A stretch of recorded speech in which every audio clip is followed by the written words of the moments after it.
Hi, you guys. How are you? It is Monday, May 9th, and we are cruising into great weather and projects. Tonight's articles are going to be about preparing for long-term effects when it comes to fertilizer shortages and what happens when they come for your food, how to protect it. I thought these are really good articles to talk about into greater detail.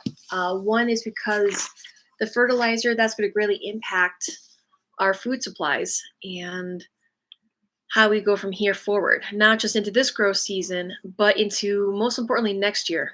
So whatever you can do to start a garden or expand your garden, whatever it is that you do have, if you live in a condo or an apartment or you have certain disabilities, you can get really creative. You can do buckets, you can do container gardening, you can do those small containers where you can hang them up and rotate them depending on where you live around the country, chase that good sunlight throughout the year.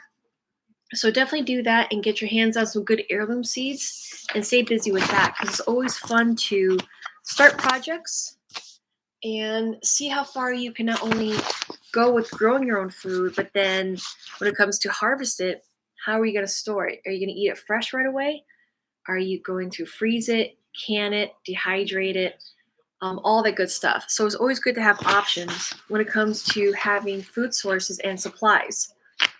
You can get really creative with stuff. Like this year, we're going to work on growing a few extra vegetables like carrots and celery that we're going to ferment along with cabbage. We're going to do lacto fermentation, which is really good for your gut health.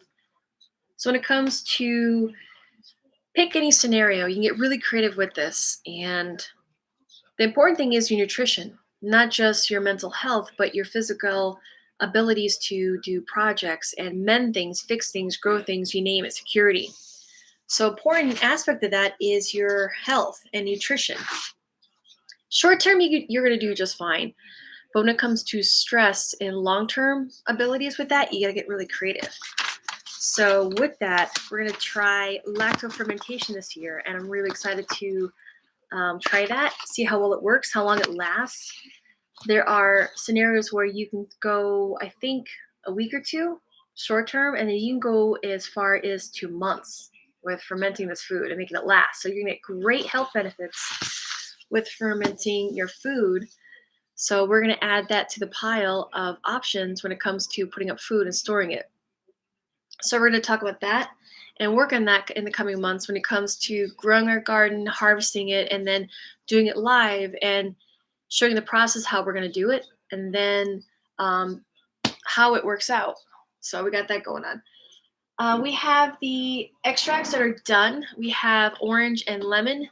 We did this for 6 weeks. We're going to strain it and bottle up tomorrow and then probably make more with different flavors. Maybe almond will be one that we'll try next.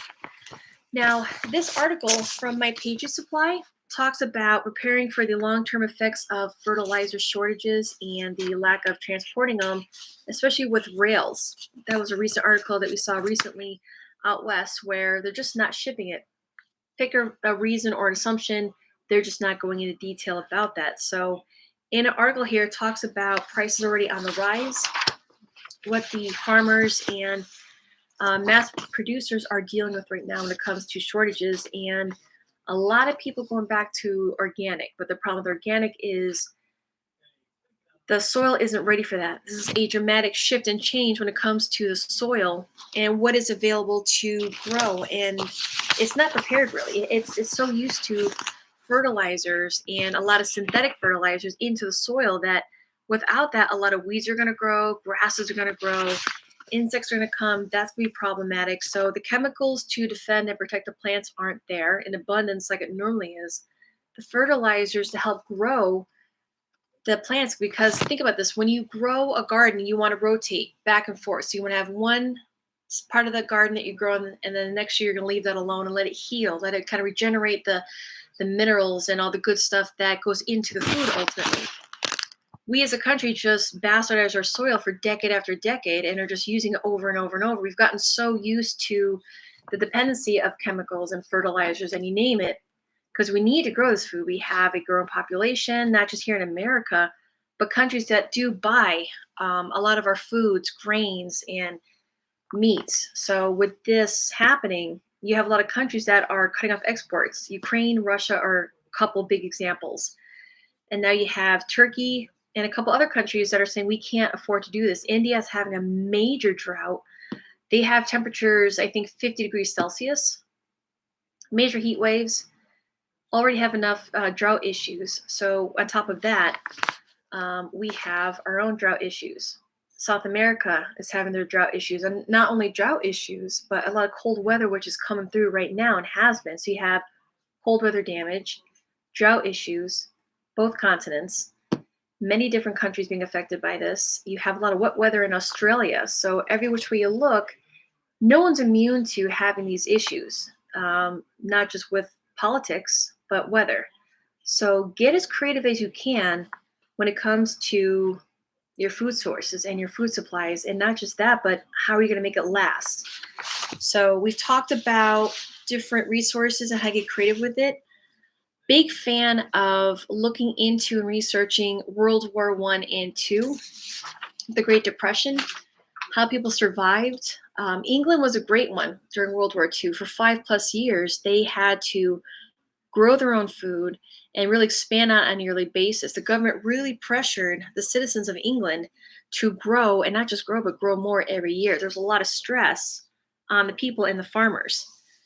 And that was really interesting to learn and read about, that we got some cookbooks, and I've been doing a lot of printing when it came to people being very crafty and thrifty.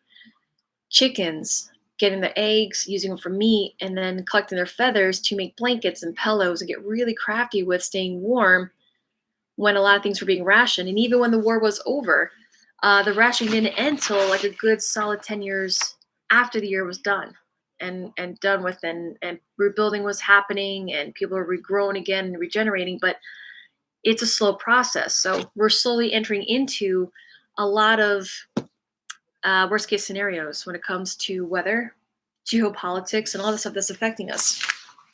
So in this article from My Pages Supply, here are charts to really break down the effectiveness, how everything is intertwined and no one really is immune. Fertilizer availability is plummeting worldwide.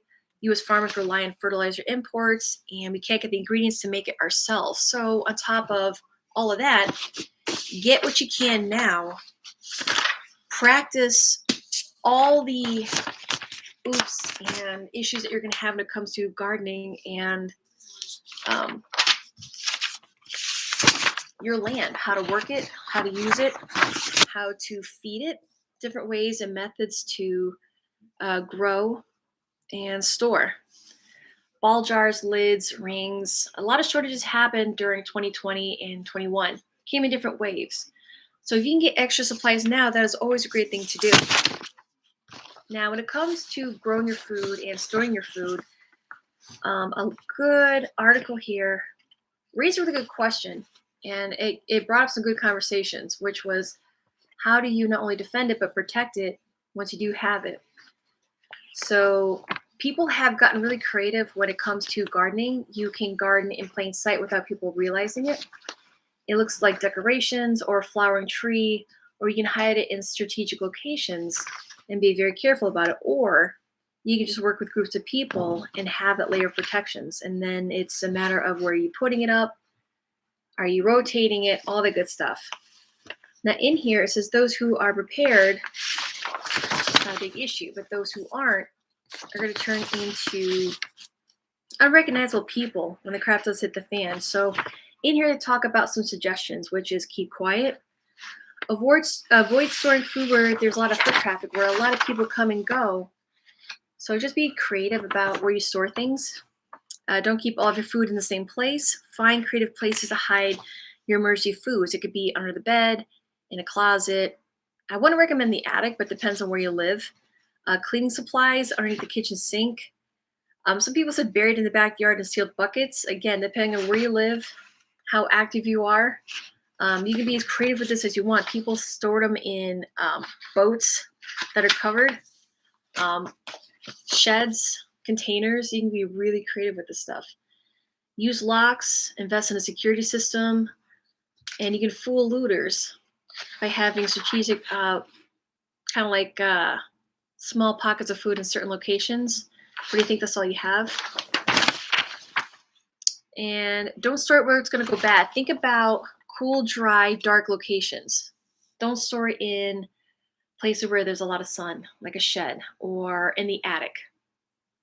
Take your time, look around where you live. If you can utilize some trees and cover, go ahead and do that. Again, this is very individual. This is very personal. You can be as creative with this as you want. So take the time, make a list, and work that. All right, now when it comes to weather, interesting stories on electroverse.net. And as Ontario's latest ski day ever, they had a long ski season into May 9th. Mount St. Helens, there's some uptick in activity over there, and Icelandic, a seismic storm as well. Not just there, but Hawaii. There's a lot of uptick in a lot of places. And let's scroll down and actually talk about that. So Ontario saw their latest, longest ski season. Mount St. Helens, the Cascades are rumbling, and Mount St. Helens stratovolcano appears to be awakening. And there's an uptick in activity. And not just there, but up and down the coast between Oregon, Washington, and Northern California. Something to keep an eye on depending on where you live. Do you have a means to escape? Do you have go bags? Do you have bridges and access to avoid lahars if things happen so quickly? Depending on where you are in the country, northeast, northwest, south, in the middle, have a good idea of where you live. Do you have a couple of options for getting in and out of town? Back roads, highways, in case things get clogged. Have paper maps in your vehicles. Have something that's laminated. Very easy to put in the back pocket behind your seat. You can just grab it, flip through it, and have options. Definitely have backups because in case anything were to happen and you have to do it on foot, pop that thing out, read the back roads, and get someplace high and safe. Now, in the article here, it says prior to the powerful 1980 eruption, which changed thousands of lives, and ended 57, similar activity was noted in March of 1980 before the VE5 eruption on May 18th. Now, does this mean another explosive eruption is due? Not necessarily. It's just something to keep note of. Again, like I said, depending on where you live in the country. But the volcano is certainly building into something, these experts say. How disruptive that something may be is anyone's guess. So again, depending on where you live, if you're nearby or have family, friends in the area, just something to keep a heads up. Maybe they know about it, maybe they don't. Again, a lot of distractions are happening around the areas, but again, these things are important to keep it local. Now, there are lists of volcanoes down below in the article. And it also talks about the record frost and snowpacks that are happening in the Northwest. I think Wyoming just had a massive blizzard yesterday or the day before that was wild. Major snow drifts and good amount of snow in the area, which again, it's also a mixed blessing. It's distracting and messy at first, but in the long run, they really do need that. They are in a bad drought right now. So we're gonna leave it there. If you have any ideas or tips and tricks for depending on where you live, how creative you can be when it comes to get home bags and when it comes to growing your own food, preserving, please leave them in the comments below. So YouTube, you guys be safe and well. I will talk to you all next week.